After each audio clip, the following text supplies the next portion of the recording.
I'm pretty excited. Shauna and I are pretty excited. We're going to co-teach this module. This module doesn't have a number. I don't know why we did that. It's like the module that sticks out, you know? It is a module, it just didn't get a number. So it's called the case studies module, and it's my favorite, okay? And it's my favorite because we get to share with you 4 different case studies that all look very different. And what it does is it just blows your brain away because it's just like, oh my goodness, look at all the possibilities, right? And let's get right to it because it's a long-ish module. There's going to be 4 case studies. And then if we get to it, we'll summarize the comparison of the 4 smarts. But even if we don't get to that final bullet, that's okay. You'll get the idea of how they're all different. We just summarize it for you. So here's the 4 studies. Let's get right to it. The first one, okay, some of these are not in education sciences. We did that on purpose, right? Because there's stuff to learn from other sciences, right? Okay, so in fact, only the 4th one is in education sciences. Okay, so here we go. The first one is called the Extend study. The PI is David Osland. He's at the VA hospital in Philadelphia, an alcohol dependence expert. And this study is called Smart for the Treatment of Alcohol Dependence, or Extend. So here we go. Let's get right to it. These were 302 adult alcoholics, adult persons with alcohol disorder. And so here we are, alcohol-dependent adults completing an intensive outpatient program. So these individuals all completed an IOP program, okay? And here's the rationale for the study. The rationale is there's a medication called naltrexone. Raise your hand if you've heard about it. Okay, good. So I don't need to go into detail. It's an opioid antagonist, which essentially means if you take this medication, you don't feel the high of the alcohol. That's essentially what it means. This medication has come a long way since. They now have it in extended release and even in injection form. I don't know where the science is. When this study was done, it was still in pill form. Everybody with me? So we're still back like maybe, this is now 7 to 10 years back, okay? Around 1/3 of patients relapse while on naltrexone. So it works if you take it, right? That's the issue. And so the issue is we need to develop at the time they actually called them rescue tactics for non-responders, meaning people who failed to respond on naltrexone. And the main issue was the long-term maintenance of this medication. All I got to do is stop taking it, and I'll feel the high from the alcohol, and then that's rewarding in and of itself, in the way we don't want it to be. And the issue is that adherence and non-response, there's various barriers, right? They're physiological, they're social, and they're psychological. It's a rather complex problem. So that's the setup. So in this study, we have, at the first stage, everyone gets naltrexone, okay? Everyone gets naltrexone medication.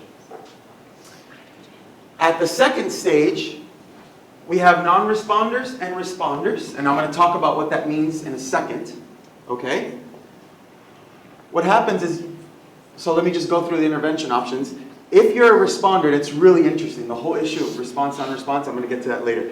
If you're a responder, you either continue on naltrexone, or we do telephone disease management. So the idea there is, we either write a script, and we pad you on the back, and we say, you're on your way, you're doing well, you're responding, keep on taking the meds, or do we check in with the person over the telephone? So it's like a telehealth intervention. That's called telephone disease management. Everyone with me?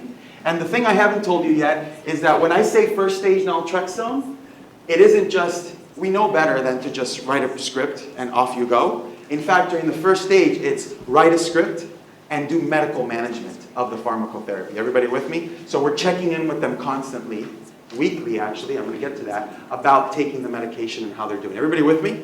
That's how it works in this area. If you're a non-responder, okay, we either switch over to CBI, or so that's a switch strategy, no more naltrexone, or we add CBI, okay? And the idea there might be that maybe just the behavioral therapy by itself, if you're not responding to the medication, is what you need, or do we try to do both? Of course, there's burden associated with trying to do both, right? And they may not work synergistically with each other, and that was kind of the rationale that was going on here. Everybody with me? Okay, let me see if I have, oh yeah. So the scientific questions were, what type of rescue tactic would be useful among non-responders? So among these guys right here, non-responders, what rescue tactic? Do we do the switch or do we do the addition of the CBI? That was one of the questions.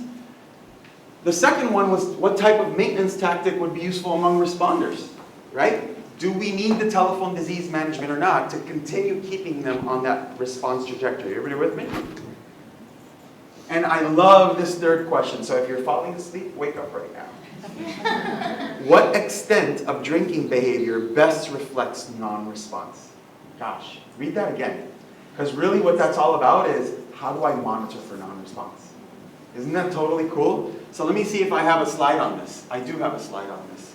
So, or maybe I don't, so let me just get right to it. So the very first randomization in this study actually randomized to 2 different approaches to assessing non-response.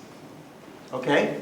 One of the approaches was a lenient definition of non-response, and one of them was a stringent. And what that means, and maybe I do have a slide later, what that means is that the stringent definition means if you had 2 or more heavy drinking days in 1 week, you were considered a non-responder, because they're checking in with you weekly. The lenient one said not 2 or more heavy drinking days, 5 or more heavy drinking days in a week, you were identified as a non-responder. So what's going to happen in the study is that right out of the gates, we're monitoring people on a weekly basis. The moment they trigger a non-response, they transition to the non-response stage. They could do that at any one of the 2 weeks, but these 2 groups can trigger that in different ways. They have to reach a different bar. Isn't that interesting? Aren't you guys just completely blown away by that? Yes? Sorry, I just lost track. I was typing something. That's okay. Have you defined this stringent and one Yes. more time? Sorry. No, that's okay. Let me see if I have a specific slide on it, okay? So, yeah, here we go. So, response, non-response status is measured on a weekly basis. Okay, that's number 1, okay? And it's called number of heavy drinking days. That's number 1. Every single week, they provide number of heavy drinking days. So do they, how many times do they call them to ask? Every week we're checking in with the adults, and we're checking in to see about the number of heavy drinking days, because that's part of the medication management intervention that goes with naltrexone. Does that make sense? So this is a self-report. It's a self-report. There's a check-in. Okay. All right. And there's a predefined what it means to have a heavy drinking days based on gender. That's sort of that's the tradition in the literature. Everybody with me? It just means different things for genders. Okay. So, and we had 2 definitions. So this is the slide where I'm trying to address your question. The lenient definition is in 1 week I had 5 or more heavy drinking days, and the stringent one is I had 2 or more heavy drinking days. Does that make sense? So if you're in this stringent arm, you're going to trigger a non-response if you had 2 or more. If you're in this one, you trigger a non-response if you have 5 or more. At any week, I could trigger a non-response. Are we all on the same page? It's pretty wild. It's actually the first SMART ever since we actually came up with the phrase SMART, and it's still in my mind one of the most novel SMARTs ever. Okay? If you made it to week 8 without triggering a non-response, you then were randomized to these maintenance tactics. Everybody with me? So we're monitoring, and you could trigger a non-response anytime up to 8 weeks. If you make it to 8 weeks, you're labeled a responder, and now you transition to maintenance. Everybody with me? Totally cool. All right. I don't need to explain it to you because you saw this yesterday. There's 8 embedded adaptive interventions in this SMART. Actually, guys, I want to do a quick check-in. So, are you kicking through? You have to cut me off about halfway through. Okay. All right. Because I want to make sure Shauna gets her. Okay, so there's 8 embedded adaptive interventions. I'll just show you one of them. You start on naltrexone. If I have 5 or more heavy drinking days prior to week 8, I switch. Else, I continue on naltrexone. That's this orange one, if you can see it. AC. And I won't go through all of them because you guys are now pretty expert at this. You saw this happen yesterday at identifying all the different adaptive interventions, right? Remember, an adaptive intervention is a sequence of decision rules that tells me what to do for everyone, for responders and non-responders. So it's always going to be 2 boxes, right? In these kinds of designs we're showing you. Everybody with me? All right, so let's just fly through this. There's 8 of them here, and notice 4 and 4 of them are only different based on how I trigger non-response. Otherwise, those 4 and 4 are the same. Okay, what was the primary aim of the study? The primary aim of the study was, what do we do among non-responders? They just wanted to know, do I do a switch tactic or do I do the addition, add the CBI? That was the study's primary aim. That's how it was powered. That's how they came up with the 302 sample size. But they added all this other stuff because it was quite interesting. And they wanted to develop the best possible adaptive intervention. What do I do with responders, and how do I define the two criteria? They also had some moderators, such as distress, severity, dependence, and adherence. So it might be that adherence during the first stage might help me decide what I do for non-responders, right? If I'm a non-adherent non-responder, maybe the switch is better because I'm telling you by my adherence, I'm essentially telling you I'm not taking the med. So why bother with the addition? So they wanted to evaluate all that. Everybody with me? All right, let's keep going. Okay. Any questions on the first one? So it's kind of like a crash course writing these case studies. We don't go deep yet. Yeah, Jill. We were kind of talking this in our small group yesterday too. So when you trigger between, like you could trigger between week 1 and week 8. That's right. This next phase. Transition to the second So stage. dosage would be different, right? I mean, so That's some right. people would get it from week 2 to week whatever. That's And right. do you control for that, or how do you? Yeah, let's talk about that. Yeah. That's a great question. So there's something really important we all have to understand when we're designing an adaptive intervention. And we haven't done this yet, so it's a good question. Right out of the gates, when you're doing everything Billy's trying to get us to do, what's the tailoring variable? What's the decision points? The whole thing, there's an implicit one we haven't talked about. Maybe we should add this to the slides for next year, is how long in total do you want this adaptive intervention to be? So, in other words, and for most of you, this adaptive intervention fits within the school year, so you know it's got to be 9 months. You're locked in to 9 months. That is important, because when we're optimizing, when we're trying to build the best possible adaptive intervention, we have to do it with some constraint in mind. Otherwise, it's like, oh my gosh, what am I doing? In this study, the constraint was they wanted to develop the best possible 24-week adaptive intervention. So the notion of dosage, what you're saying is extremely important, but dosage here is, I want to do the best thing possible inside of 24 weeks. And all of these are different ways of doing it. That's point number 1 to your question. I have a second point, but are we on the same page? So it's not like willy-nilly, like each of these different 8 interventions all have different durations. Because then I don't have anything being held constant. What you hold constant could just be the total duration of treatment. That's number 1. That's how they did it here. Number 2, when you're thinking about the effects, they call them rescue tactics 10 years ago, switch or augment, you could in fact control for when did you transition to non-response. That could be a covariate. In fact, that could be a moderator variable. Isn't that wildly interesting? It could be that if I trigger non-response early, maybe doing both is good. But if I trigger non-response later, which essentially means I was taking the meds, and then I stopped, kind of like I'm over it, maybe the switch is better, right? These are conjectures that you could test. So that's how you would control for it. Does that help? Yeah. All right. All right. Any other questions on Extend? This is such a beautiful study. Yeah. Paul. Sorry, this is about the measures. Measures. Yeah. Did you collect other measures besides the self-reported drinking behavior and the taking of the meds? I believe so, and I'm going to defer to Billy. I think there's self-efficacy measures and number of drinks and Billy. And treatment motivation. Treatment and motivation. There are a lot of process measures that they took here, but let me tell you something interesting about this already. I had some hypotheses about what would be, sorry, I did some secondary analysis on this data, that's why I know. I wanted to see if there's a subgroup of non-responders that would benefit more from the more intense treatment versus another, and if there's a subgroup of responders that could benefit more from the less intense treatment, right? So I tried these process measures, and, oh, okay. I love doing this, I feel like a stinger. Okay, so I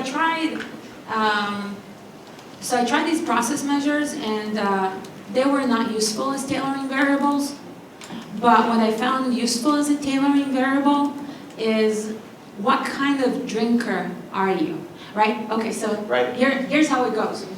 It's actually they collect the timeline follow back on drinking behaviors, right? So every day they knew how much they had to drink, And even those people who got classified as non-responders, meaning that they drink, a lot, relatively a lot, there's variance there. Some drink more than others, right? And actually this information is very useful in identifying those who need more support. And so what the take-home message here is that even when you know how to classify non-responders and responders, you have a good idea.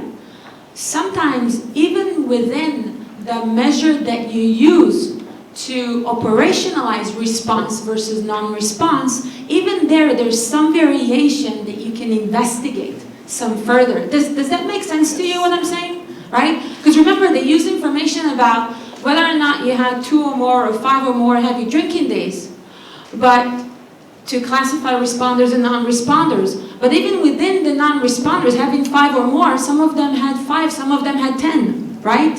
And that information was useful. Does that make sense? Excellent. I mean, you asked me a different question. And No, this is perfect. The point is, there's always in these studies process measures. You should know that when we draw these pictures, which we all love drawing, right? Jill was having a blast last night. When we draw these pictures, we're not telling you the complete study design and everything we're measuring, all the mediators and all the mechanisms. And Billy's answer was that, there's a lot of variability here, and that can be used to determine which rescue tactic. And okay, I'm going to move on, so I'm not going to elicit any more questions because I got to get to Shauna. I'm still on time, Shauna. Okay, the next study is wildly interesting. This study, this is by Andre Jones. When she designed this at the time, she was working at Johns Hopkins. This is among treatment for pregnant women who are drug dependent, mostly on heroin and maybe some comorbid cocaine as well. This is in the inner city of Baltimore. Everybody with me? Let's get to it. So these are, remember the setup. Well, I might have a setup slide. These are pregnant women who are using opioids or cocaine. And the whole goal here, the outcome, the distal outcome, is to make it to pregnancy and give birth without using. It's binary. Everybody with me? That's success. Let's make it all the way to pregnancy. Everybody with me? Okay. There was 220 women in this study. The background here, we call it rationale, but it's like rationale and background. The background here is Andre Jones spent many, many years developing something she called reinforcement-based treatment for these pregnant women. And it is an extremely intensive, and I think it's okay to call it burdensome intervention that works if the women, if they take it up, if they adhere to it, okay? So it's extremely costly to administer and time consuming on the part of the female, on the part of the woman who's pregnant. Basically, the way I like to think about it is the center in inner city Baltimore was taking the women under their wing, basically pulling them off the street and taking them under the wing as much as they could. And they did all sorts of stuff during RBT in the clinic building. The issue is that about 40% of these women don't respond as well as desired. And what I'm not saying in this slide, and I wish I had another bullet, is that compliance was the main issue, okay? Meaning they would just disappear, right? They would just not stop showing up at the therapy. Everybody with me? Okay. So this whole study is about RBT. It's about one single intervention that the investigators felt extremely strongly that if this thing was done, it would work, but it was too costly. We couldn't roll it out into the real world. The whole study is about this. So what she did, again, unbelievably novel study, I've never designed one like this, ever, is she took RBT and created 4 versions of RBT. From very low intensive, low cost, to the full-blown extensive and costly. And one of them was called traditional RBT, the little t, and another one was called reduced RBT. So at the very first randomization, the women were randomized to the traditional costly one versus a slightly more reduced version because cost was an issue in their minds when they were designing this. Are you guys following me so far? Among early compliant, okay, or early responding women, they were re-randomized to abbreviated versus reduced. So do you stay on reduced? or do you do abbreviated? Abbreviated is even less costly than reduced. And same among the early compliant TBT. So notice the randomizations among early compliant are, do you stay the course or do you go down a notch? Do you pull the lever down a notch? Everybody with me? There's 4 versions. If you got traditional, right, and then if you were non-compliant, do I go from reduced to traditional or do I stay the course? Everybody with me? So I start off in traditional or reduced. If I'm doing well, do I stay the course or go up, down a notch? And if I'm doing poorly, do I stay the course or go up a notch? That's it. That's the design. The whole design is about this. Let's keep going. There are the 4 types of RBTs. So these were the scientific questions. Can the traditional version, that's little t, of RBT be reduced in intensity and scope? And by the way, this was a really thoughtful process they had to go through to take apart their RBT and actually think really carefully and put them in these 4 buckets in terms of cost, intensity, and scope. The amount of time I have the female in the clinic room, and what I do. That's the scope part, the things I do. Everybody with me? They completely decomposed RBT. Should a woman who's not responding quickly continue or step up? And should a woman who's responding quickly, can the scope be reduced? All right.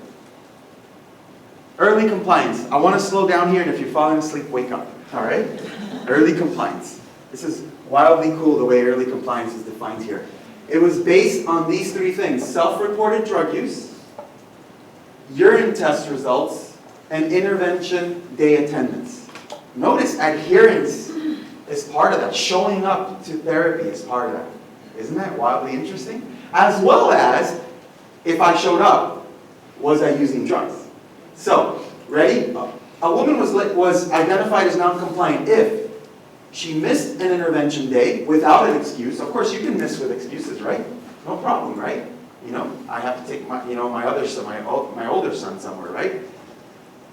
Or a positive opioid or cocaine urine specimen or self-reported drug use. Do you see how that tailoring variable captures all possible contingencies? It is so real world. That's a real world tailoring variable. We're not leaving anything to chance. You see that? I love that. I totally love that. So many of us are designing studies where we're like thinking about response on response, but then if they don't show up and they don't give you the measure for non-response, we're like, oh, we don't know what to do. Well, that doesn't work in the real world. Here we're trying to count. If they didn't show up without an excuse, they're non-responding. I have 5 minutes left. I'm doing good. All right. Does everybody see that? See how real world it is? Also, why do you all think response non-response happened at week 2? Why do you all think? Why do y'all think response happened? That's like so soon. Say it again, Sarah. Say it loud. They're engaging in really high-risk behavior. Really high-risk behavior. And what do you think Andre Jones, the PI, what do you think her prior data said about drop-off? That they don't teach Like this. Like week 3 or 4? They don't see them again. They never see him again. They never showed up a month later. So Andre timed her week 2 right before she saw that drop-off in the data to sort of anticipate it. Y'all see that? Isn't that totally, totally cool? Another thing you're realizing, and Billy taught me this, is these studies are really about the dynamics of intervention. You should dredge your data, mine it as much as you can. I'm talking about your preliminary studies data, to understand dynamics and patterns during intervention. That's going to shed so much light on how you design these things. There's 8 embedded adaptive interventions. I don't need to tell you what they are, right? You guys know how to do this, now you're experts. The one thing I do want to say is 2 of them are non-adaptive, right? Notice, traditional RBT. Some women, all they get is traditional RBT, non-adaptive. Similarly, some women, all they get is reduced. And this gets me to the primary aim of the study, which actually the primary aim had nothing to do, guys, listen in if you're sleeping, nothing to do with adaptive interventions. The primary aim was, do I always do reduced or do I always do traditional? Isn't that cool? This was the primary aim. Do I always do B plus C, reduced, or do I always do traditional? Had nothing to do with adaptive interventions, but all the secondary aims were about adaptive interventions. Okay. Any questions on RBT? I think I have 2 minutes left. Dave. Can you tell us the difference in your definition of reduced between what you call decomposed versus what might be diluted in terms of just a lower dose of it? Yes, that's a great question. So, we purposefully didn't use the word diluted because when we go off into the real world, it might be that this is the only intervention that can exist in the real world. So that's one thing in terms of language, and I think language is important here, right? But it is reduced intensity and scope. So what actually happened, and this is the best I can answer now without having Andre next to me. I am the statistician at the end of the day, I can use that card. All right.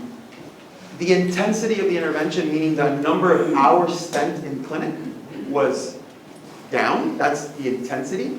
And the scope, meaning, suppose she had 10 intervention components.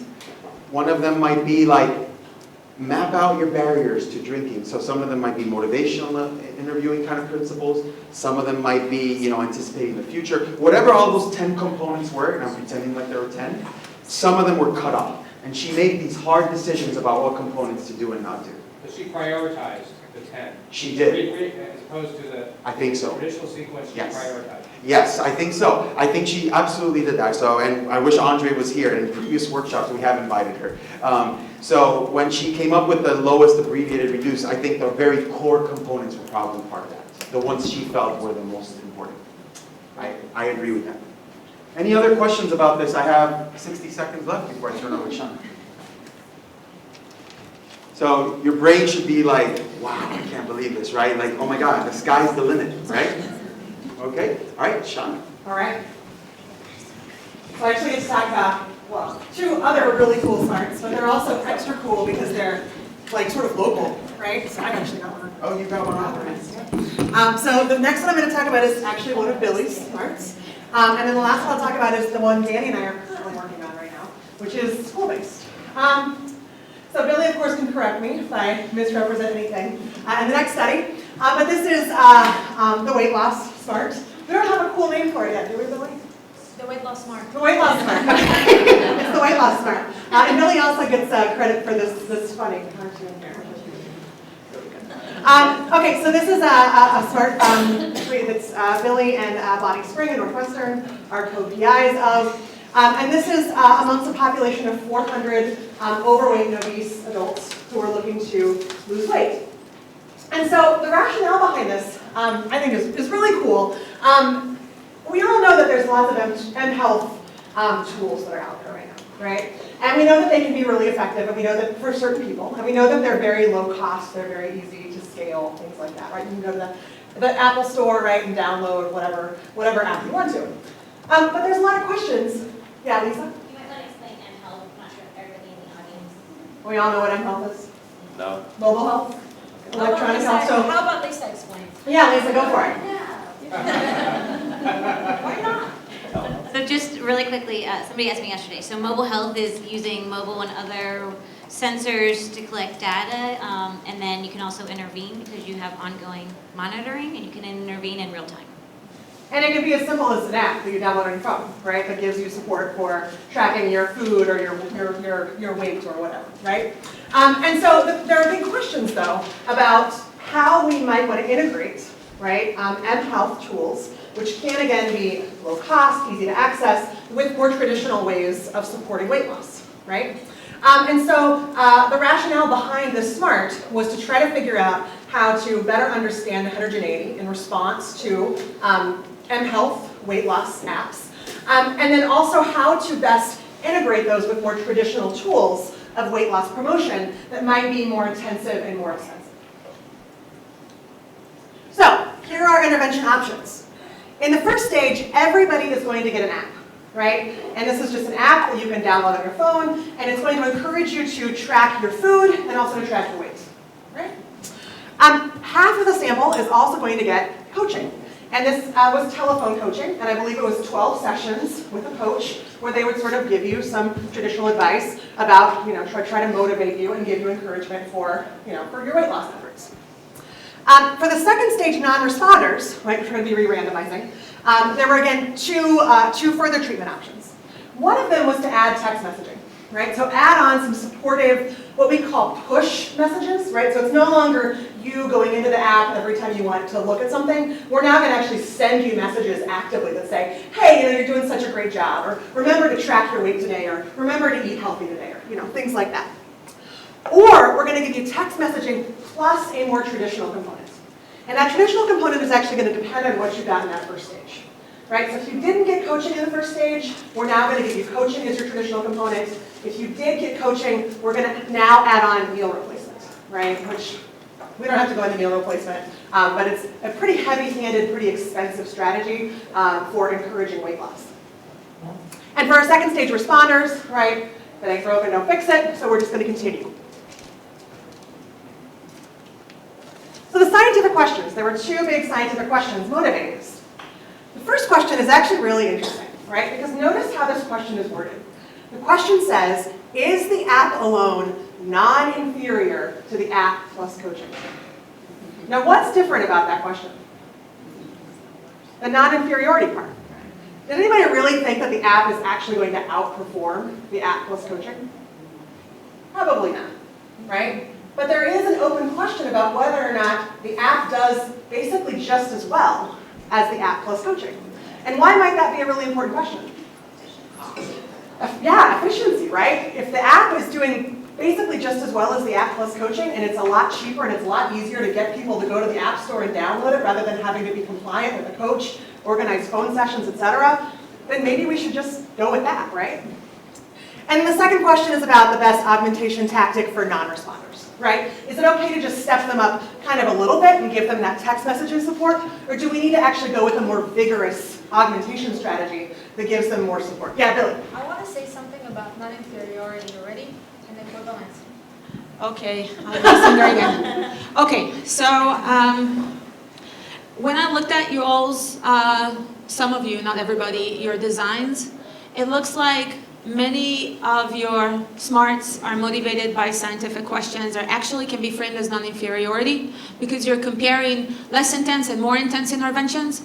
And I know that, to some extent you want to show that the less intense intervention actually does as well as the more intense, but it's less costly.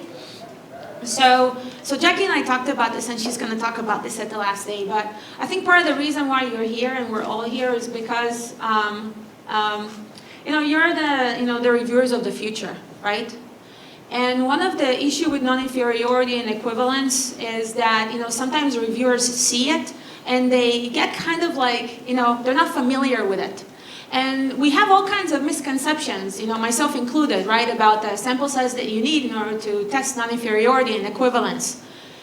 So, I can't give you a crash course on non-inferiority and equivalence, but I can send you to a manuscript that I hope is just about to get accepted to psych methods that actually lays out the guidelines and principles for sizing SMART for testing non-inferiority. I hope this will help. But the bottom line is that we shouldn't be scared when we see non-inferiority and equivalence testing being proposed as reviewers. Actually, I think we should embrace it because it makes perfect sense in this setting, right? We have an opportunity here to, I know I'm preaching here, but we have an opportunity to make a difference, right? In terms of how proposals that include a SMART and proposals that include more complicated designs and proposals that include non-inferiority and equivalence testing are being reviewed, right? Does that make sense? So those of you who are interested, I can send you a draft of the paper. Yes.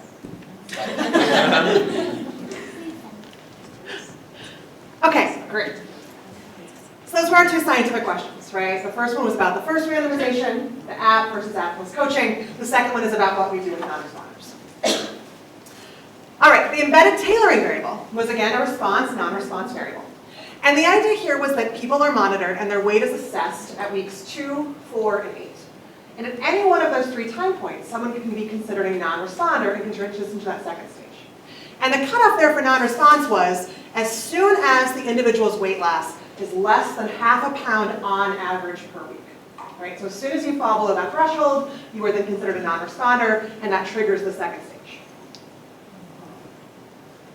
All right, so we have 4 different embedded adaptive interventions, right? Just like Danny, I'm not going to go through these, but you can see all 4 of them here. And the primary aim was indeed this first stage comparison between the app versus app plus coaching with respect to non-inferiority in terms of their change in weight loss over 6 months. So the whole study was 6 months in duration. And their ultimate distal outcome was weight loss after 6 months. Secondary aims were comparing the augmentation strategies for the non-responders, so the sort of text messaging step up versus the text messaging plus the more traditional component step up. They also wanted to compare the embedded adaptive interventions, right? So all 4 of those, you're going to get to learn how to do that this afternoon. It's very exciting. And then also to look at baseline and time varying moderators for the first and second stage treatment strategies. All right, any questions about the SMART weight loss study?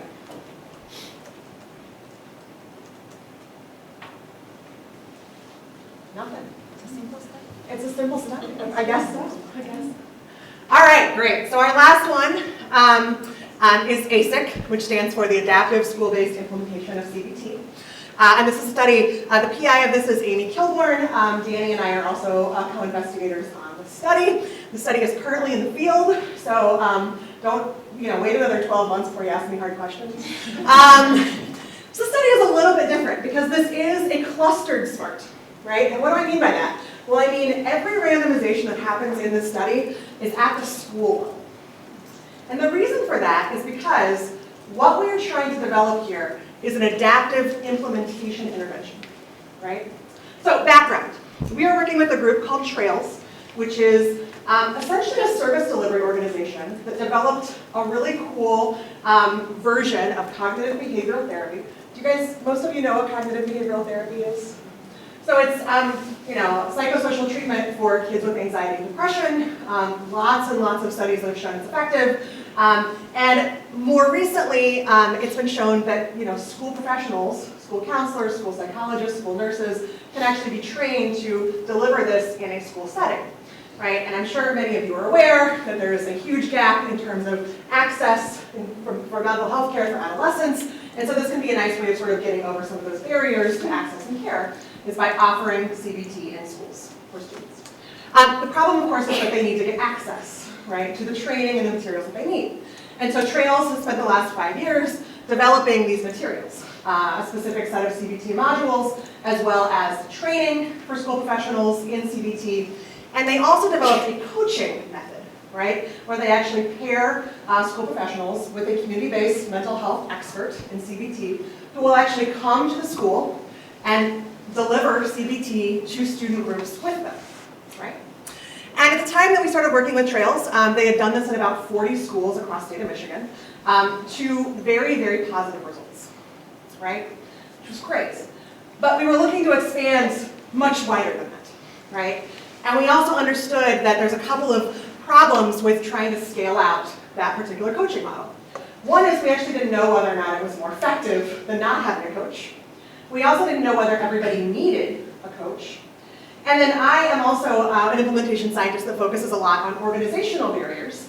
And I said, coaching is great for addressing certain barriers, like skill, but it's maybe not so great for addressing things like having a principal that thinks it's a really bad idea to offer something called treatment within the school walls, right? And so I had the thought about combining coaching with another type of implementation strategy that would address more of those sort of structural organizational barriers, right? So that's the kind of background for how this beautiful marriage of the TRAILS and the ASIC team came together. So the population here, we have 200 school professionals at almost 198 high schools across the state of Michigan. And these are counselors, psychologists, and nurses for the most part. They're all individuals that have some level of mental health training. There's between 1 and 3 of them at each school. And as I said before, both of our randomizations here are going to be school-level randomizations. We conceive of all of these interventions as school-level interventions. So, the rationale for this. It's basically a stepped care implementation approach, right? So we have a strategy that's known as replicating effective programs.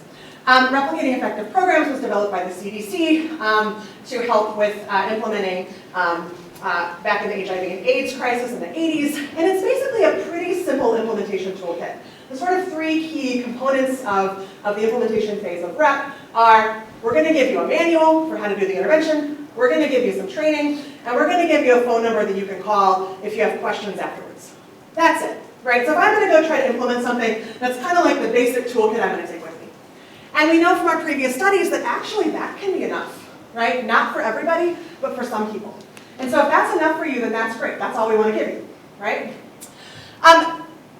So we also know that coaching can be effective, but coaching is also burdensome, and it can be very expensive. And we also know that as we sort of scale this out beyond Michigan into other states and across the nation, hopefully, not every community is going to have a coach that's available to them, right? So trying to figure out how to prioritize where to have coaches available is a big question on our horizon. Then we also know that coaching doesn't necessarily address all the barriers, right? Specifically organizational barriers. And so that's where facilitation comes in as another implementation strategy. And so we're trying to figure out basically, right, how do we combine these different strategies? How do we combine this sort of basic implementation toolkit with a skills-based coaching implementation intervention and an organizational focused facilitation intervention? Make sense? So in the first stage, we're randomizing all of our schools. So first of all, I should note, we do have a little 3-month run-in phase here, and that's partly because we're dealing with organizations here, right? There's a lot of ducks we have to get in a row, there's a lot of different levels of people we have to get data from, and I'm happy to talk to you guys all about sort of some of the logistics of implementing and implementation smart at any point. But it does take a little bit longer than it does with sort of non-site-based studies.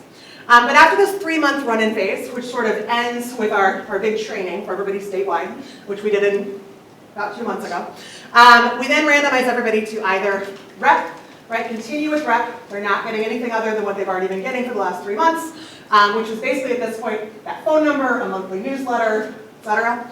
Or they're then assigned to a coach, right? And that coach is supposed to make contact with them and offer to come co-facilitate group sessions with them on a weekly basis.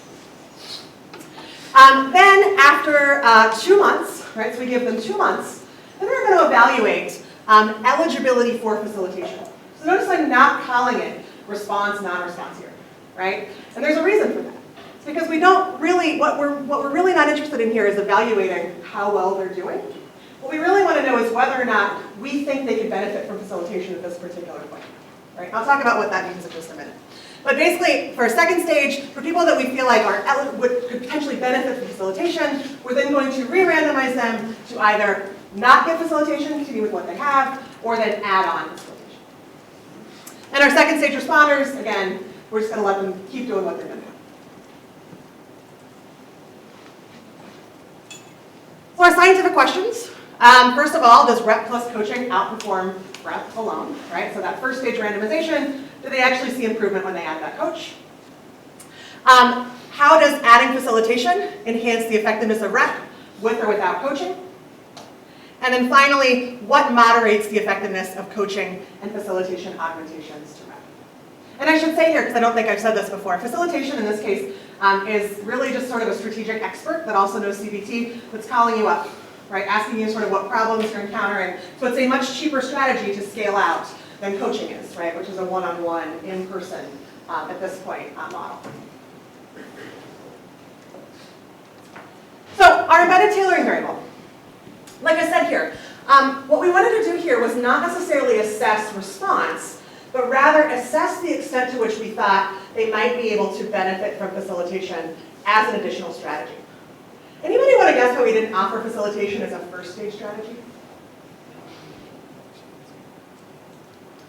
Could be more expensive.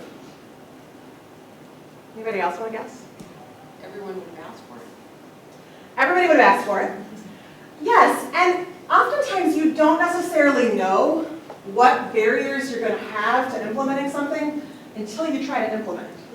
Right? Does that make sense? And so we kind of wanted to give them a chance, right, to do it and to see what barriers they encountered, and then let them tell us whether or not they encountered barriers, and then we could use that information to determine whether or not they might benefit from facilitation. Does that make sense? Because we had a big discussion about this, whether or not we should just add another arm to our trial, right, and add facilitation on there. And so our eligibility for facilitation is actually assessed, so like I said, 8 weeks after the first randomization. And we assess it in 2 different ways. So first of all, we assess it based on self-reported CBT delivery. And we also assess it based on self-reported barriers to CBT delivery. And you can qualify as being eligible for facilitation if either one or more school professional at the school, because remember these are school level interventions, so my response variable has to be school level, right? One or more school professionals has not delivered 3 or more CBT components to 10 or more students, or if they reported on average greater than 2 barriers to delivering CBT in their schools. Now, the main reason we decided to do both of these different options is because I was concerned that simply by being, if you were in the coaching arm, simply by being compliant, right, and doing what your coach told you to do, would allow you to meet that first barrier, right, or to meet that first definition, right, that you would be able to deliver 3 or more components of CBT to 10 or more students, but as soon as that coach left, right, you were no longer going to be able to do that because you were going to be addressing barriers that weren't there before. Does that make sense? So that's why we had both of this sort of double-barreled approach to eligibility for facilitation.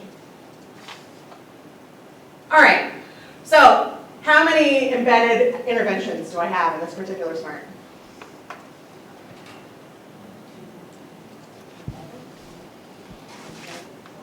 4, right? But 2 of them are in fact not adaptive, right? So I have one here, the one that's in purple right now, is actually kind of my control arm, right? This is just, everybody gets rep the whole way through, right? Regardless of how I do, I'm just going to get that very basic implementation package from the very beginning to the very end.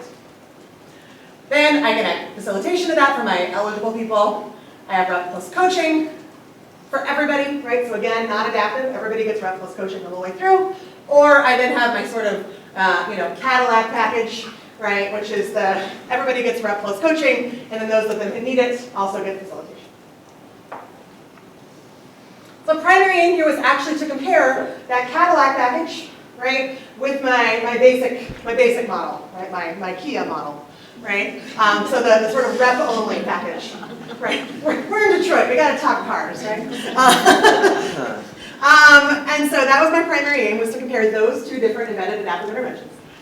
Secondary aims were to investigate baseline and time-varying moderators of coaching versus facilitation, the cost effectiveness of the different interventions, and then also mechanisms. One of the really key questions here, there's tons and tons of literature out there in implementation science that says you can't just do training, you have to do training plus consultation. But nobody really does a good job of operationalizing what kind of consultation is actually important. So notice here that we have 3 different types of consultation. And part of the reason here is to actually investigate whether or not breaking up or sort of better defining the sort of mechanisms of these different types of consultation actually play out, right? And whether that makes a difference in terms of how effective they are at the end of the day. All right, questions about ASIC?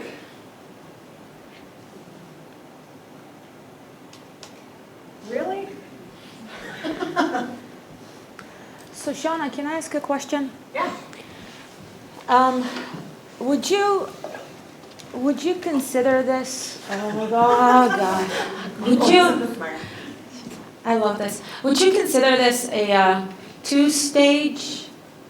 So the embedded adaptive interventions, are they 2-stage adaptive interventions or 3-stage adaptive interventions? So you see why I'm asking? I'm asking because I see this. I see first stage and second stage, right? But then look, something's happening here. So what is this? Is this a stage, right? Is this a stage in the adaptive intervention? Is this a stage in a SMART? Yeah. See the question? Yeah? I mean, I think it is a stage, right?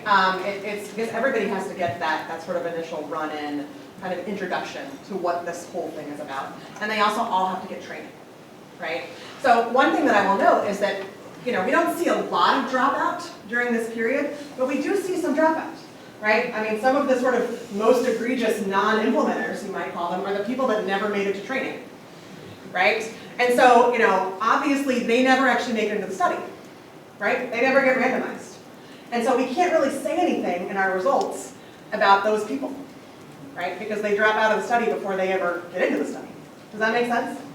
And so that's, one of the big questions about this. But yes, when we roll this out, right, this will be a 3-stage study where everybody gets that sort of run-in rep period where they kind of get acclimated, they get their training, and then they will start their coaching if that's what they need, and then so on and so forth. So this is critical. I want you to think about this for a second. I want you to delete this, right? Just ignore this, right? Because now you see that this is not correct, right? What is happening here is that, well, it's not correct that it's a first stage intervention. It's a first stage randomization in the SMART, right? Okay, so Shauna, in this project, they are developing a 3-stage adaptive intervention. Do you see that? Stage 1, 2, 3. Yes? Kind of like what Jill was doing. Now, they had scientific questions about the second stage and the third stage. Right, Shauna? That's right. You see that? They didn't have scientific questions about the first stage. Does that make sense? Right? Okay. Any other questions about this or any of the other 3 smarts we talked about before we move on to comparing them? Yeah. Why not include a first stage that looks at just training alone, a pre-post with training, and then change from coaching and facilitation? So what would the randomization be then? Maybe it wouldn't. Maybe it'd just be a pre-post with training, and then you would randomize it with coaching. There'd be no reason for that. Sure, Dan. Let me give it a try. So I think it's well understood in this literature that, That's my understanding in designing this trial is it was pretty well understood that just showing up and doing a training not alone enough. is not going to be enough. And in fact, no one actually functions that way. And we could have Jill help us think that through. Just showing up for just the training. You have to also do REP, which is provide the intervention. You know, the manual, the CBT intervention manual. That's really all REP is. Anytime you guys see REP here, so over there in what Billy's calling the first stage, which is pre-study, pre-randomization, you're getting the training. So it's like, let's all get together and do a training, sit in a room for the day, and you're getting delivered the CBT intervention manual, and all the bells and whistles that come with it, that's REP.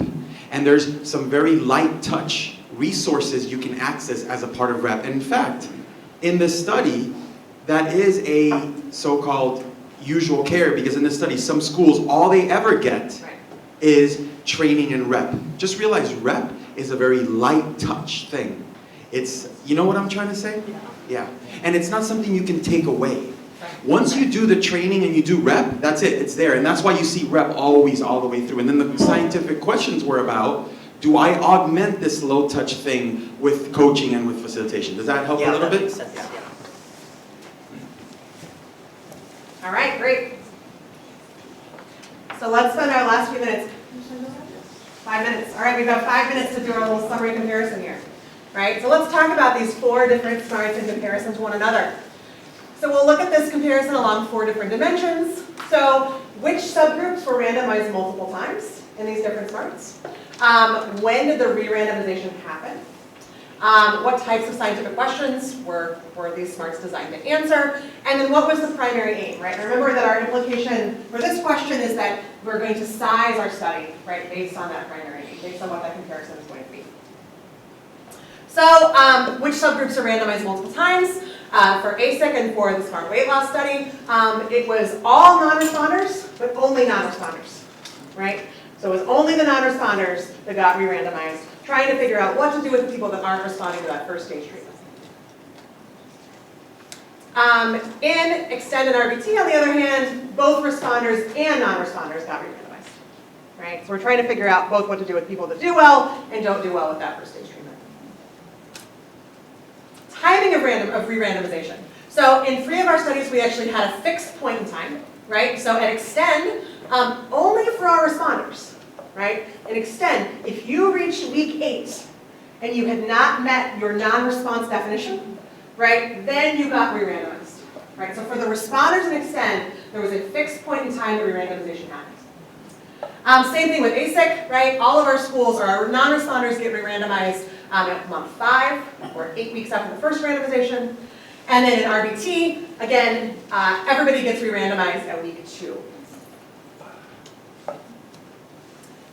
And then Extend and Weight, and the weight loss study also have several points in time at which re-randomization might happen, right? So remember in Extend, for those non-responders, you can become a non-responder at any point, right, during that first 8 weeks.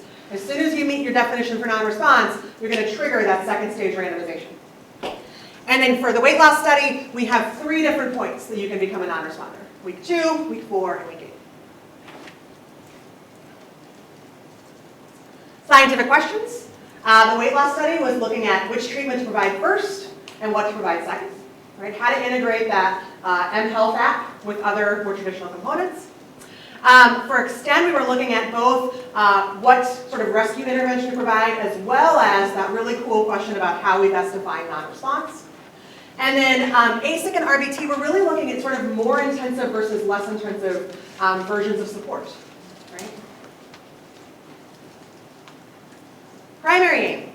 The weight loss study was looking at that main effect of first stage treatment. Right? So it's going to compare everybody that got the app in the first stage to everybody that got the app plus coaching in the first stage. Right? Extend is going to be the main effect of that second stage treatment, which is going to be just among the non-responders. Right? So it's going to compare the non-responders that got one option relative to the non-responders that got the second option. And then ASIC and RBT, we're both looking at the comparison of 2 embedded interventions. Right? In RBT, it was actually the comparison of 2 non-adaptive embedded interventions. Right? And in ASIC, it's actually the comparison of a non-adaptive and an adaptive embedded intervention. Yeah, of course. So it's a question about the weight loss study in particular. So the primary aim here, comparing this to the first stage treatment, even though they got introduced to potentially this second stage treatment in weeks 2, 4, or 8, and this primary aim was measured after 6 months, I'm wondering about the description of that as the main effect that's being examined in the primary aim, knowing that there are other things that are going on. Great question. I'll let Billy answer that. It's a great question. It's a I'm great going to question. answer this in the next module. That's right. Just give me 20 minutes and I promise I'll answer. Is that okay? Yeah, that's All fine. right. Could you go to the previous slide? Sure. I just want to follow that question. Could you go to the weight loss? This one? You just want to see the smart? Yeah, that one.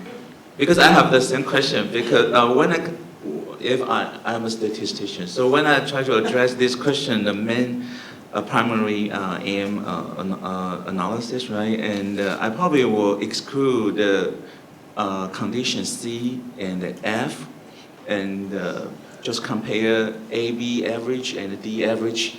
Will you talk about that later? I will, I promise. Okay. I promise. That's my question. I promise. We have 1 more minute. 1 minute. One question. 1 minute, one question. So I'm really interested in the first study, I think was the Extend study, where you had the variable dosage, and so people could opt out or be considered non-responders early. And I think that's a really interesting issue for like children with autism or kids who are demonstrating challenging behaviors, who we make them fail repeatedly. And I think it's, so I guess it's a curious idea of, I don't know, maybe how much failure does one need to have before you're considered a non-responder? And I guess I'd never really thought about that. So I guess that's really changed my thinking about that. So number one, thank you, but also I guess I'm curious if other people who are doing this kind of work have ideas about how this would apply in an educational setting. You know, how do you discriminate between having a really bad day and being a non-responder? You know, so. It's a great question. No, but I wrote that down too. I wrote like, how do we think about defining maybe a more lenient and less lenient definition of response and non-response, and maybe I don't work with the same population of kids that you're talking about, but I do work a lot with kids with really significant learning disabilities, and think about working with teachers to define a more and less lenient definition of response and non-response as they intensify intervention based on that. It just made me, I wrote that down too, and that struck me as thinking about like I think Danny wants randomized to. responders. I want to. I have interesting to me as well. Yeah, I want to respond to this, but I see Danny also wanting to respond. Yeah. That was a helpful of a minute, trust me. But before Danny responds, I gotta say something, okay? So Elaine, you always ask, really, really important questions at the end. Right now, like that would raise the 1 minute, and then Elaine would ask a really important question. So usually I'm trying hard to keep us on time, but this is important. So let's take some time to answer this. Yeah, I don't think there's a one answer fits all. Yeah. But certainly what I've seen in education setting, I've seen you guys do what you do so well, which is you don't think about a snapshot measure of response. I've seen you guys do, and you guys are very well versed in looking at trends. Yeah. And in the autism examples we've shown earlier, and in some we might show later, they're usually based on a change score if you're thinking about adaptive interventions for the child. And this is an issue, and I love that Eileen brought it up, is thinking carefully about how variable your measures of response are in the real world. This is the question of reliability and how tightly they are. If they're very variable, you might really want to be thoughtful about the trend and building in the contingency. We talked about contingencies. If you know they're having a bad day, if you know this measure is not useful, that gets built into the measure of tailoring variable. This is not a research assessment. This is real world. And I'll stop there. And I just want to continue this. One way that I really like to go about this is, and we did this in the weight loss study. So how do I differentiate between a bad day and something that I should consider as a tailoring variable, information that is useful for providing more treatment, right? So in the weight loss, and this is done across multiple studies as well, not just us, but what we did is we used ongoing information from people who received a mobile-based treatment. And they had all kinds of information about the weight loss and engagement and process mechanisms and so on for 2 months. And I used this information to see what features would be most predictive of end of study failure. Right? Do you see that? So at first I thought that it's their engagement with the mobile app, right? But it wasn't the case. It's the extent of weight loss that they've experienced during the first 2 weeks. And you can try various time scales, right? So I tried over a month, and I tried over 2 months, and I tried, because I wanted to differentiate between information that is useful for tailoring, that informs that I need to do something, and kind of like noise. It's just a bad day, right? It's not a good week. Does that make sense? So that's one way to go about it. But there's no one answer. Okay. Let's clap it up for Shana. So what we're going to do in the next 40 minutes is we're going to prepare for being able to analyze data from a SMART to address a third type of primary aim.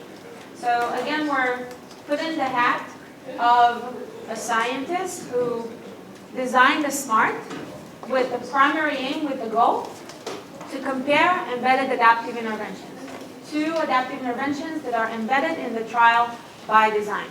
But what we're going to learn here is not how to compare, but we're going to learn how to estimate the mean outcome under one of the embedded adaptive interventions. So far, so good?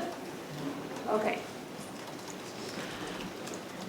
So let's assume that we designed a study with this primary aim in mind. We want to be able to compare adaptive intervention number 1 and adaptive intervention number 2. Adaptive intervention number 1 starts with medication, augments for non-responders, and continues for responders. And adaptive intervention number 2, the blue one, provides the same second stage treatments for non-responders and responders. Do you see that? But it starts with BMOD instead of medication. So far, so good? That's the context. This is how we frame the scientific questions. You want to know whether an adaptive intervention that recommends to start with BMOD, if the participant is a non-responder, augment, otherwise continue, is better than an adaptive intervention that provides the same second stage treatment for non-responders and responders, but that starts with medication instead of BMOD.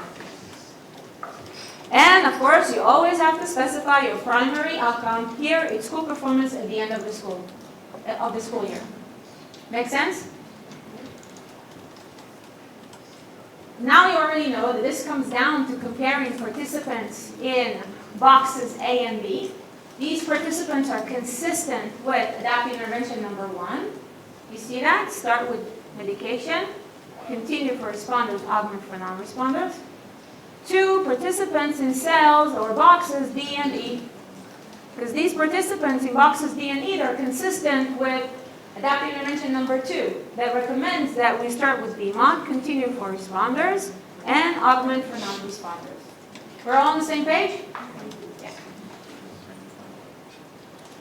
Okay, here comes the devil. You ready for the devil? And the devil is saying, oh yeah, I know how to go about this. Of course I do. I'm going to simply take the mean outcome across participants in boxes A and B, and I'm going to compare it to the mean outcome, the sample mean of participants in boxes D and E. Does that make sense? So remember, it's the devil, so something's wrong here. So here comes the angel, and the angel says, oh no, wait a second. It turns out that you can't do this. You can't just take the average, the sample mean across participants in boxes A and B and compare it to boxes D and E. You can't do that. And then comes the devil and says, but why? Why can't I do that? To understand why you can't do that, I want to first focus on just one of the embedded adaptive interventions. And what we're going to do is we're going to learn how to estimate the mean outcome under this adaptive intervention alone. The red or orange adaptive intervention. Adaptive intervention number 1. Start with medication, continue for responders, augment for non-responders. Participants in subgroups A and B are consistent with this adaptive intervention. And what I want to show you is that the reason why we can't just take the sample mean across participants in these cells is because in this design, there's imbalance, right? Because of the smart design, because of how this design is planned, there's imbalance in the representation of responders and non-responders in the data from boxes A and B. And I want to explain to you what I mean by imbalance. And to explain to you what I mean by imbalance, I want to use 2 hypothetical participants from Bill's study. They're hypothetical. Jim and Bob. I want you to notice the difference between Jim and Bob. Bob is eating chocolate, right? So we already know that he's up for trouble. We're going to see why in a second. I also want to remind you that in this design, participants were randomized with equal probability to either medication or BMOD initially. So every participant had 1/2 chance of receiving either medication or BMOD. And non-responders were re-randomized with equal probability to either augment or intensify. So a participant had 1/2 chance of receiving either augment or intensify. We're on the same page? Okay, so let's look at Jim. Cute Jim. Jim got into the study, and here he had 1/2 chance of getting medication and 1/2 chance of getting BMOD, right? So let's assume that by coin flip, Jim was assigned to medication. And then Jim was a responder. He wasn't eating chocolate. So Jim was certain to continue with the same initial intervention, and look, he ended up in box A.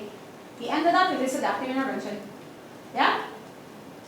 So overall, Jim had 1/2 chance of following this adaptive intervention. He had 1/2 chance of landing in either box A or B. I'm simplifying the probabilities here, I get it, but just for, just for illustrative purposes. All right, so now that we understand this, why 1/2? 1/2 here times 1, 1/2 chance of landing in box A. Okay, so let's talk about Bob. Like I said, Bob is up for trouble. Bob got into the study, and again, he had 1/2 chance of getting medication. He also had 1/2 chance of getting BMOD. But let's assume that he was assigned to medication. Then Bob became a non-responder. And now he had 1/2 chance of getting augment and 1/2 chance of getting intensified. You see that? So let's assume that Bob got re-randomized to augment, and he landed in box B. He landed in this adaptive intervention. So So overall, what I want you to see here is that Bob had 1/4 chance of following this adaptive intervention or ending in one of the boxes that correspond to this adaptive intervention. Does that make sense? So what is happening here? Look. Jim was a responder. He had half a chance of following this adaptive intervention. Bob was a non-responder. He had 1/4 chance of following this adaptive intervention. Why? Because non-responders got re-randomized, and responders were not re-randomized, right? So what is happening here is by design, for non-responders, the chance of following an adaptive intervention, any of the adaptive intervention, was half the chance of responders. See what's happening? Non-responders got re-randomized. That's why their chance of following the adaptive intervention was half the chance of responders. Yes? These numbers, half and 1/4, they illustrate that. So what's the problem? The problem is that this is exactly what I mean by imbalance. For non-responders, their chance of following this adaptive intervention was half the chance of responders. But what are we trying to do here? We're trying to estimate the mean outcome had our entire population follow this adaptive intervention. We want equal representation of responders and non-responders, right? Do you see that? So what do? We can use weights, right? We can use a weighted regression. We can use weights for non-responders. We can use a weight of 4. And for responders, we can use a weight of 2.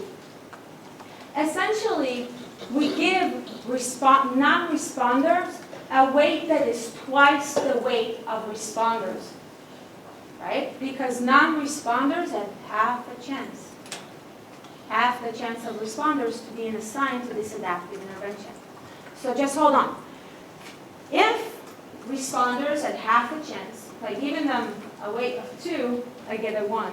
If non-responders had 1/4 chance of following the adaptive intervention, by giving them a weight of 4, I get a 1. I balance out, with the weights, I balance out the representation of responders and non-responders in the data from these 2 boxes, from boxes A and B. Do you see what's happening here? Yeah? Okay. And then what we can do is we can take the weighted average across participants, across responders and non-responders in boxes A and B. Does that make sense? Just do a weighted regression. And how do we do that? To do that, the first thing that we need to do is to restrict the data. Actually, let's not restrict the data. What we do here is we create an indicator for whether or not the participant is consistent with adaptive intervention number 1. You see, Z1 is this new indicator that we are creating. It would help us differentiate between participants who are consistent with adaptive intervention number 1 and those who are not. So if the participant received medication initially, A1 equals -1, and he or she are responders, Z1 will equal 1. If he or she received medication initially, were non-responding and received augment subsequently, then Z1 will equal 1. Otherwise, Z1 will equal -1. See what's happening here? Yeah? It's just a way to create an indicator. You can do it any way you want, for whether or not the participant was either in box A or B or otherwise. Yeah? Okay. And we create a new variable. It's called W. This variable contains the weights. And you can see here that if the participant is a responder, if R equals 1, the scheme of things, right? If R equals 1, W will equal 2. The weight will be 2. And if R equals 0, the weight, W would equal 4. We are creating a variable that assigns a weight of 2 for responders and 4 for non-responders. Everybody with me? Okay, and And then, how do we use SAS to estimate the mean outcome under adaptive intervention number 1 based on this data? What we do is we're essentially conducting a simple regression where we take the outcome and we regress it on Z1, the indicator for whether or not the participant is consistent with adaptive intervention number 1. And I'll show you in a second how this works in terms of the results. The mean outcome under adaptive intervention number 1 based on this model can be obtained by simply replacing Z1 with 1. Because Z1 is 1 if the participant is consistent with adaptive intervention number 1 and minus 1 otherwise. You see that? So this linear combination, the intercept, times the coefficient for Z1 times 1, this would give us the expected outcome under this adaptive intervention. Are we good so far?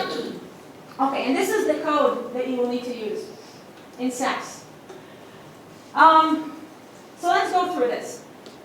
You've seen this before. You're asking SAS to use the GenMod procedure on this new data set that contains the Z1 indicator for whether or not the person is consistent with adaptive intervention number 1. And this is a statement that you haven't seen before. It's a class statement. It's basically saying to SAS that the ID variable, the variable that contains the participant ID number, that it's a categorical variable, because we're going to use it later in a second. I'll show you how.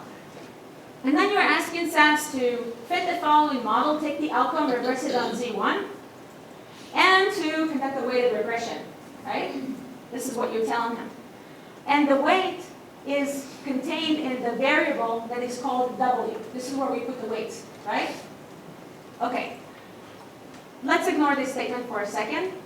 You're also asking SAS to estimate a linear combination of the regression parameters. You're going to call it mean Y under AI1. And this linear combination is essentially the intercept times 1 plus the coefficient for Z1 times 1. It's this thing. So we can get the mean outcome under adaptive intervention number 1. Everybody okay so far? Let's talk about this line. You see this bizarre line? See this? This is where we use the ID variable. This line, all it does, it tricks SAS to give us robust standard errors. That's all it does. That's it. It looks complicated, but it's not. But why do we need robust standard errors here? Let me try and give you the intuition. So notice what's happening here. We're using weights, right? The weights depend on response status. Non-responders get a weight that is twice the weight of responders, right? We give different weights to responders and non-responders. But we don't know how many responders and non-responders we're going to have ahead of time before the study. In a sense, we are estimating the weights. Because how many responders and non-responders, their response rate is estimated based on our sample. It means that our weights are estimated based on our sample. The response status, the number of responders and non-responders, and hence the weight, would vary from sample to sample, right? So by estimating the weights, we're introducing another layer of uncertainty that we need to account for. And that's what the robust standard errors do for us. They account for uncertainty and the estimation of the weights. The fact that the weights would differ from sample to sample because response rate would differ from sample to sample. Does that make sense? Okay.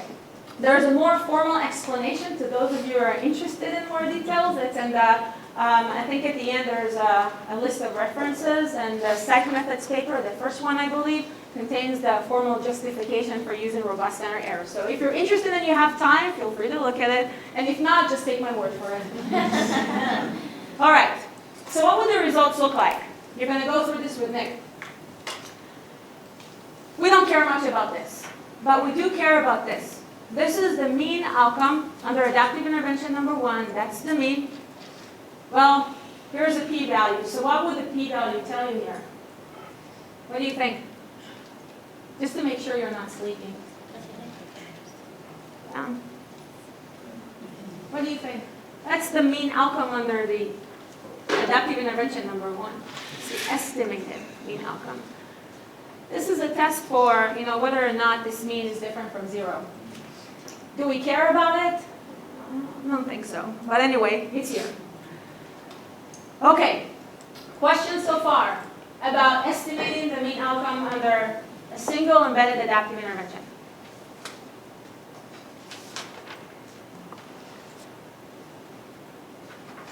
It's either very clear or you're so tired after lunch that you have no energy. Okay, so let's do this. I'm going to hand it over to Nick, and if you have additional questions, we can always talk about this later. Works for you? Okay. So Billy has made a mistake and has given me 40 minutes to do this. So buckle up, gang. I know we're a little tired after lunch, and I don't have nearly the, like, woo, as Danny does, but I'm going to try to come close. So he's my advisor, so I have hopefully picked up a couple of tricks. So because we have so much time, we can maybe take a step back and talk about what we were doing before lunch and sort of slow that down a little bit. So does anybody have any questions? I know there were a couple of bugs that were showing up, or people were having a few errors. Erica pointed this out to me. Thank you, Erica. So I think I forgot to have you run a particular line of code in R that that has been causing some issues. But before we get into that, does anybody kind of have any questions? Lisa? So my question may be helpful for the group. Would you recommend SAS over R, or it's people's preferences, or? I am software neutral. Software is a tool, so it's like, in my mind, do you prefer a particular brand of screwdriver over another? So I want us to make sure that we're meeting y'all where you're at. But I also want the focus to not necessarily be on learning a particular piece of software. I want the focus to be on, do we understand the comparisons that are being made?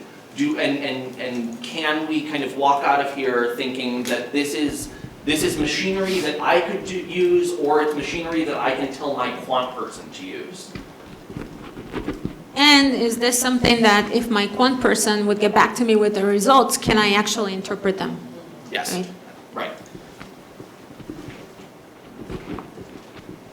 Okay, do we have any questions? We can kind of slow things down a little bit. How are people feeling about the first one? I can adapt this intervention. Okay, yeah? Are the functions? Oh. I think I talked loud enough. In terms of the functions that are developed for smart.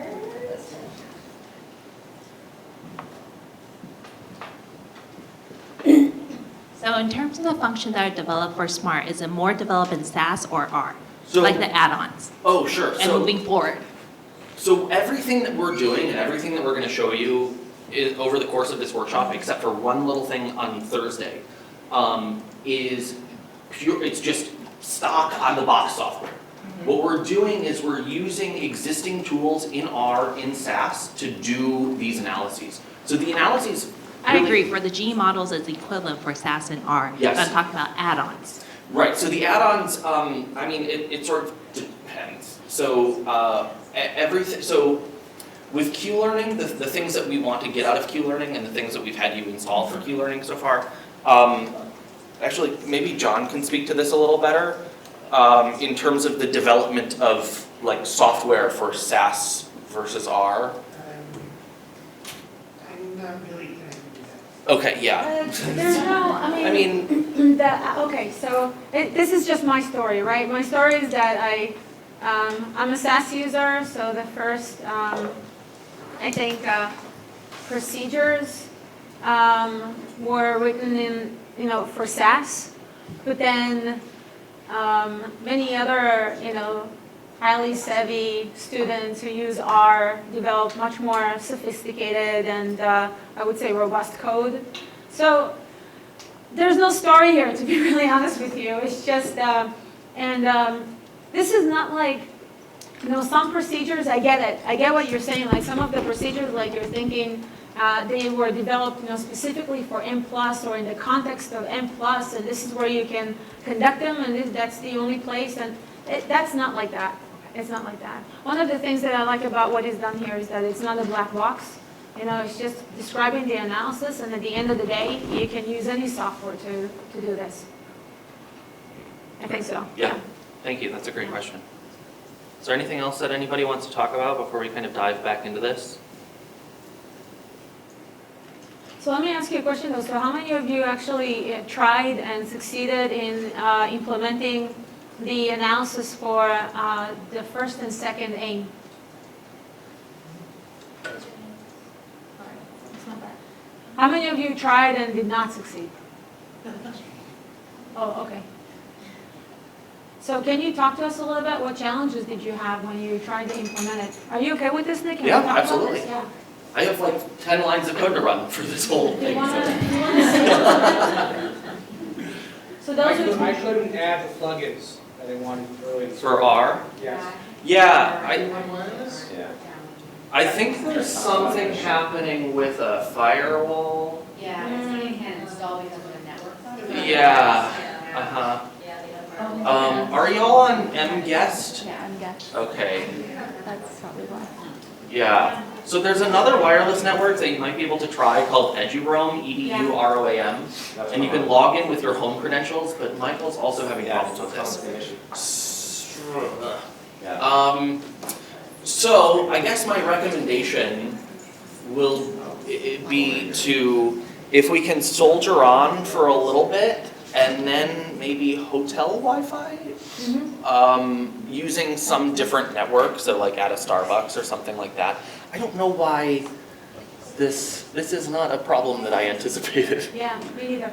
But, so here's the thing, if you try it out, you know, on the hotel network and it still doesn't work,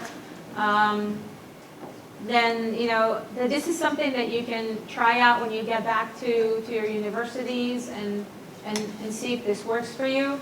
And if there are additional questions, you can always email us. If it doesn't work for some reason, we can try and work this out. Lisa? I think it's need secured Wi-Fi, you know, like if it's not like, I think it won't work, but maybe it'll just, yeah. like- Yeah, so we've tried it with Eduroam Yeah, and it's we not did working. try it. Oh, Eduroam didn't work either? No. I was able to get it with, yes, you have it, of course, you have to click OK in the browser. Yeah, so are y'all, so mGuest is a captive portal, so can you like get to other websites? Yeah. Okay. So John, were you able to get it to work? Yeah. Yeah. Did you already have it installed? I might have had GPAC installed already. So those of you who weren't able to do this, maybe like during the break. So we have after this, you're going to have you're going to focus on trying to do the analysis on your own on a different data set, and maybe Nick and John and others can work with you to sort it out. Does that make sense? Okay, so that's, yeah, thank you for pointing that out. This is, again, not something that we saw coming. But I suppose in the meantime, so I'll focus on sort of the rationality here, and then we can all kind of just look at the screens and talk about the numbers and just sort of look at the output and participate on an intellectual level, I guess. We've imagined that R can run. So a thing that I wanted to point out that I may have forgotten to mention earlier is this line of code on line 87. So R is case sensitive. A capital letter is a totally different thing to R than a lowercase letter. The variable names in the data set that we loaded are all in capital, they're in all caps. So what we're doing here is we're just changing all of those variable names to lowercase because the code that follows is all in lowercase. So basically we were speaking French to R, and it doesn't understand that. So make sure that we run line 87 here, and that should hopefully fix a lot of issues with that, just in case. So, okay, so where we left off was down here. So we had just estimated the mean outcomes under different first stage intervention options, averaging over subsequent interventions. So this was this model one that we could run. where we had an indicator for first stage treatment and we were adjusting for centered baseline covariates.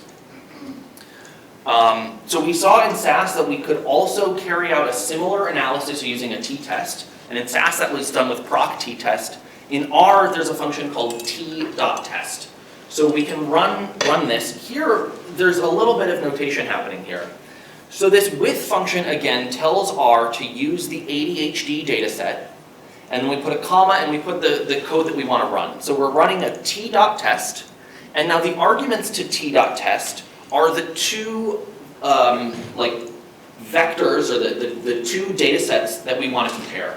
So we want to compare y when a1 equals -1. So that's what this bracket notation means, is we're sort of subsetting y. So we're taking our outcome and we're saying only take those kids who got a1 equals -1, and then compare them to y where a1 equals +1. And we can run this line, just highlight and hit run if you're in RStudio, or you can use Control Enter. And now we get a t-test. Again, it estimates the mean so this is a1 equals -1, so this is med, this is the mean under med, and the mean under BMOD. These are the same numbers that we get from SAS, but they're not the same numbers that we get up here. Do we remember why? No covariance, exactly. Right, the regression allows us to control for other things that are happening. And generally we want to do that. Okay, so now in R, this is our sort of side analysis where we're comparing the effective first stage intervention options on response rate. So in SAS, we saw we could do this with proc-freq, FREQ. In R, we get a frequency table using a function called table. So we do table A1, comma R, and this is going to cross-tabulate A1 and R. We can run this here, and now we get a nice cross-tab. It's not as pretty as SAS, but it's the same numbers. And now we can use this table and we can run a chi-squared test on the table. So in SAS, we use that little slash and then this chisk chi-sq option. Here in R, we're going to use a function called chi-square.test. I never know how to pronounce this.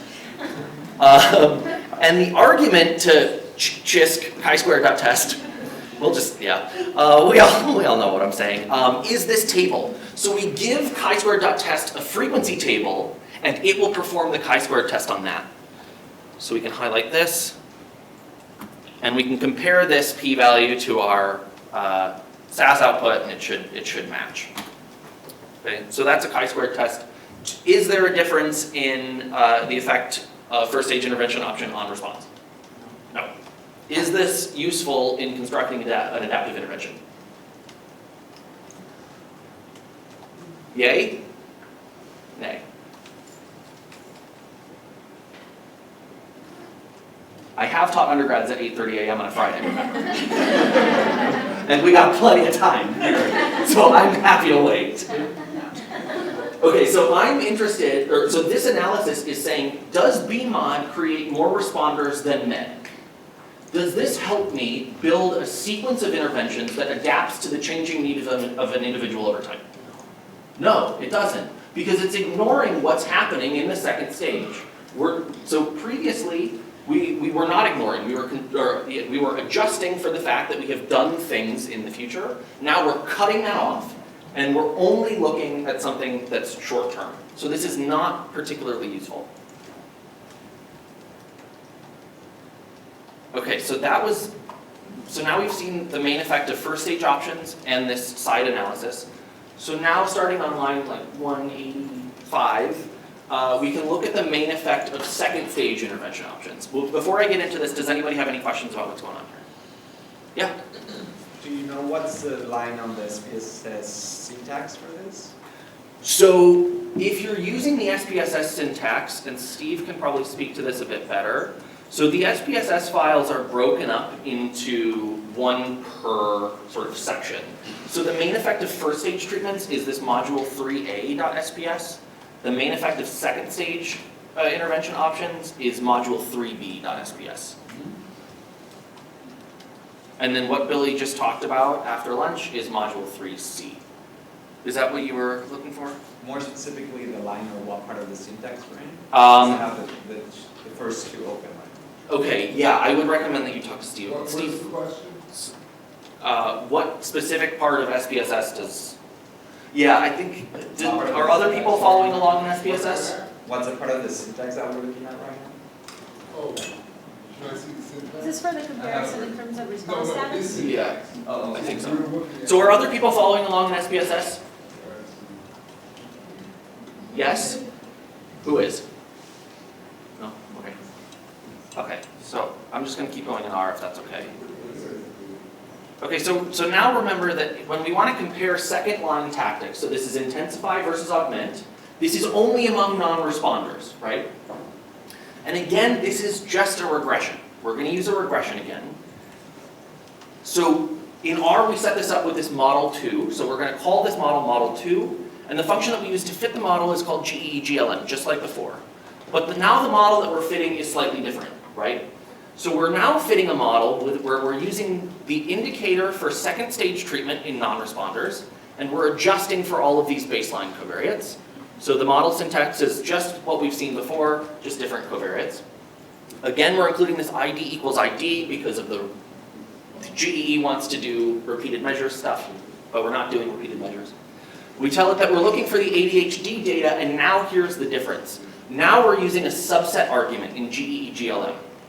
This subset argument says only look at those kids for whom R is 0. This is an analysis that only makes sense in non-responding kids, right? Because we didn't re-randomize the responding children. So if we want to compare the main effect, or if we want to look at the main effect of second stage intervention options, we only look at non-responders. So again, we can highlight this. We can run this. It looks like nothing happened over in our console area, but we can use the estimate function again and just highlight this block of code and get some results. Okay. Among non-responders, based on these results, can everybody see this? Okay. Among non-responders, which is the better second stage treatment option for this simulated data? Augment, yes. The kids who got augment in the second stage did better than the kids who got intensify. Is that difference statistically significant? Yes. Here's the p-value. This is the p-value for the comparison here. Sorry. Maybe over here. Oh, that's okay. So the p-value is less than 0.05, so we would say that this is statistically significant at a 5% level. What are these p-values here?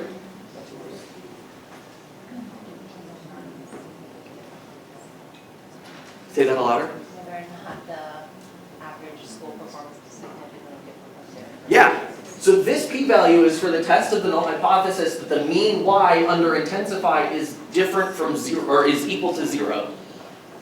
Is that really interesting? No. I'm pretty sure that the kids did better than 0. Just in general, this is not surprising. Right?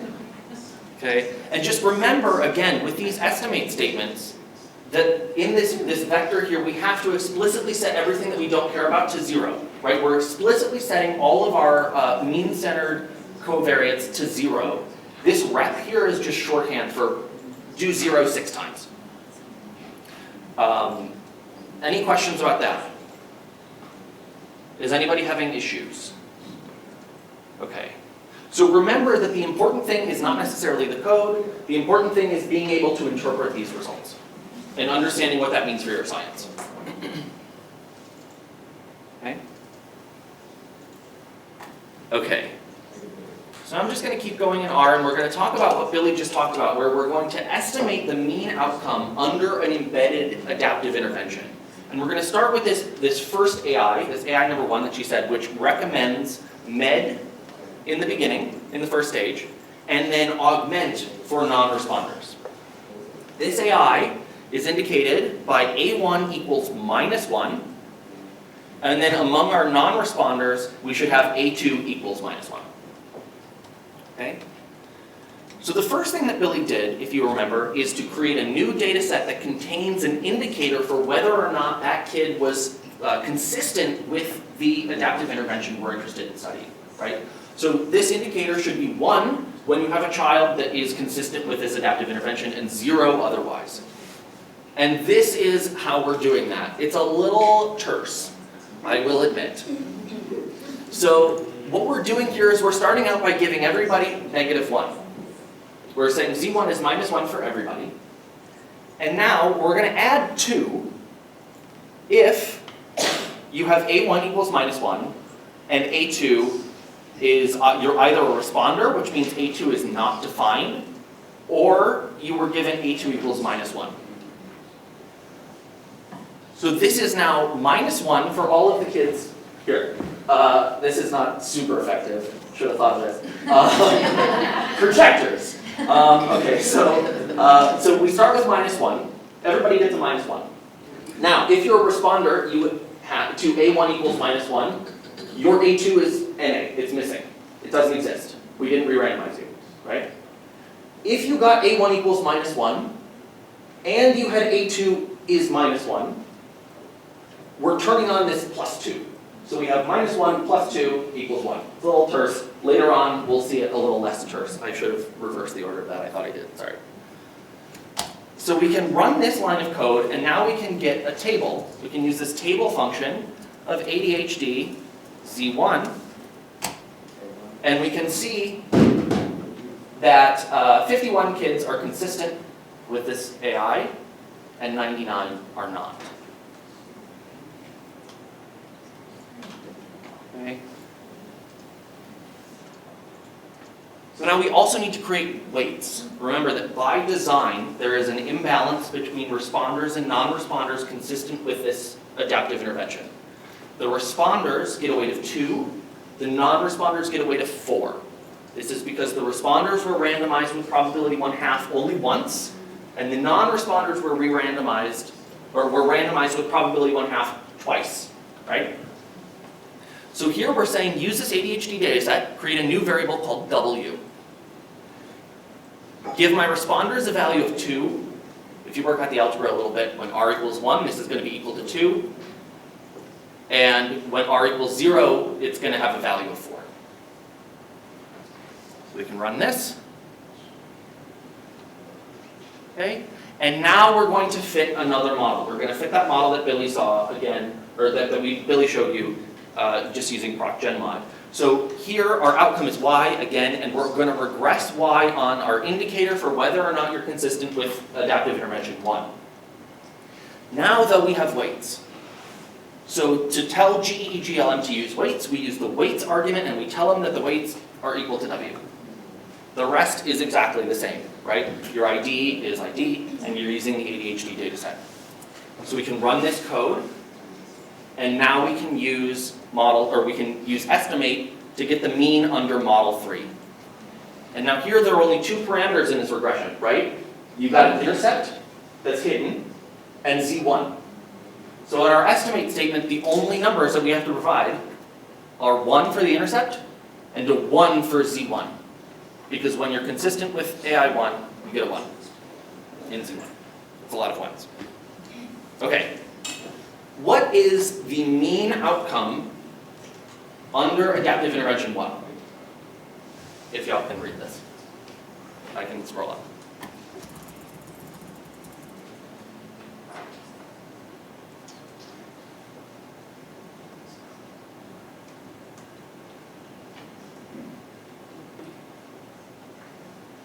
This was the last thing that I had to show you, and I only got the 20-minute sign a couple minutes ago, so we're good. Say that again, John? 2.86, yes. The mean outcome under adaptive intervention 1, which recommends medication in the beginning and augment for non-responders, is 2.8649. Do we care about this p-value? No, not really. An estimate also gives us a confidence interval. Okay? So that wasn't so bad, right? But remember, the interpretation and understanding this output is what we're primarily focused on. How does everybody feel about this?